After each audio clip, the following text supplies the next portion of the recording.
Hello, and welcome back to my studio. Science has a word for the feeling of relief that we get by being in nature. It's called biophilia. How do we save the impression and feeling that we get when we return to nature? And what if we could build a world to take us back there whenever we wanted? What if we could take a little walk in our imagination whenever needed to help us feel that sense of relief? Well, we can, and it's pretty easy. And it all starts with putting a wash of paint on a canvas. With that wash, we establish a basic tone, something for our highlights and color to stand out against. For Claude Monet, the haystacks of Giverny inspired his exploration of light, just simple haystacks of wheat in his neighbor's field. He created 25 canvases of the same subject, each having its own soul and its moment in time. He was obsessed with capturing these fleeting moments of light. Now that the wash has been completed, we can move forward in our study of Monet's haystacks. Since we're working in acrylics, it is important to work from dark to light. I've already put in a layer of black gesso to mark the darkest areas of our paintings, the shadows. This will help those areas have more weight and help our light areas stand out against the darker forms. Impressionist artists like Monet tried to capture moments in time, moments that we can experience over a century later. They also touched upon a key concept in art, biophilia, the comforting feeling that we feel in nature. Modern research, like that done by Stephen R. Kellert and E.O. Wilson, has showed that experiencing nature is capable of lowering the chemical alarms of stress, improving our mood, and uncorking our creativity. As I begin to block in our shadows, it is important to remember that every glow of light needs a shadow. You can't have one without the other. Traditional artists would paint on a very heavy, dark ground. Monet worked on a very light ground, which helped the light of his subject stand out. In our cases, the haystacks of Giverny. He let the light become the subject of the painting, and by doing so, he was able to tap into a well of human emotions. Monet wasn't a passive observer of the landscape, he was dissolving into it, sinking with the changing light. He'd rise before the sun, haul his gear out into the fields, not in a quiet meditation, but in an active, all consuming chase of the light. The haystacks of Monet's Normandy were simple, rustic forms, and that simplicity was his secret weapon. By choosing a subject with no inherent drama, he could focus on the most complex character of all, the light itself. And here we uncover the first part of the secret. Your brain is a tireless librarian, desperate to file everything away. When you see an object, it doesn't want to burn energy on the raw data. It slaps a label on it, says it's a haystack, and moves on. And it files that image in a mental filing cabinet. When you experience this label, the idea of the haystack is not pure. There's no dazzling sensation. Neuroscience confirms our brains are architects of order, building fences with hard edges to define the world.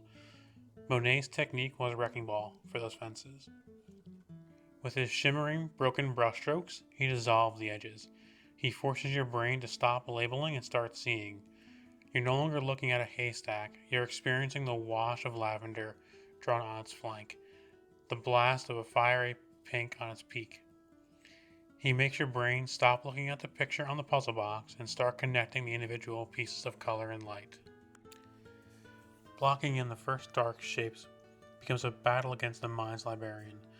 The goal is to see it as Monet did, not a shadow, but a universe of cool blue, a continent of deep violet. It's a profound challenge to forget the name of the thing you are seeing. Monet didn't just paint a single haystack. He was a dancer chasing a fleeting partner, the light itself. As it shifted, he would leap from canvas to canvas in a desperate waltz against time. The sun sets so fast, he wrote, I cannot follow it. That frantic, passionate energy is the electricity in his paintings. He wasn't trying to build a perfect replica, he was trying to bottle a feeling. The feeling of a frigid snow-covered sunrise, where the cold blues of the snow sing against a hot sun. The feeling of a misty morning where all the world's edges have been sanded down and the colors whisper. His palette was his emotional vocabulary. He placed complementary colors, blues next to oranges, yellows next to purples, like striking two tuning forks together, creating a visual hum that makes the entire canvas feel alive. Science now shows that nature is a key that unlocks dormant chambers in the mind, sparking creativity and focus. The act of painting in plein air, of being swallowed by your senses in a natural setting, is a therapeutic process. It anchors you to the world.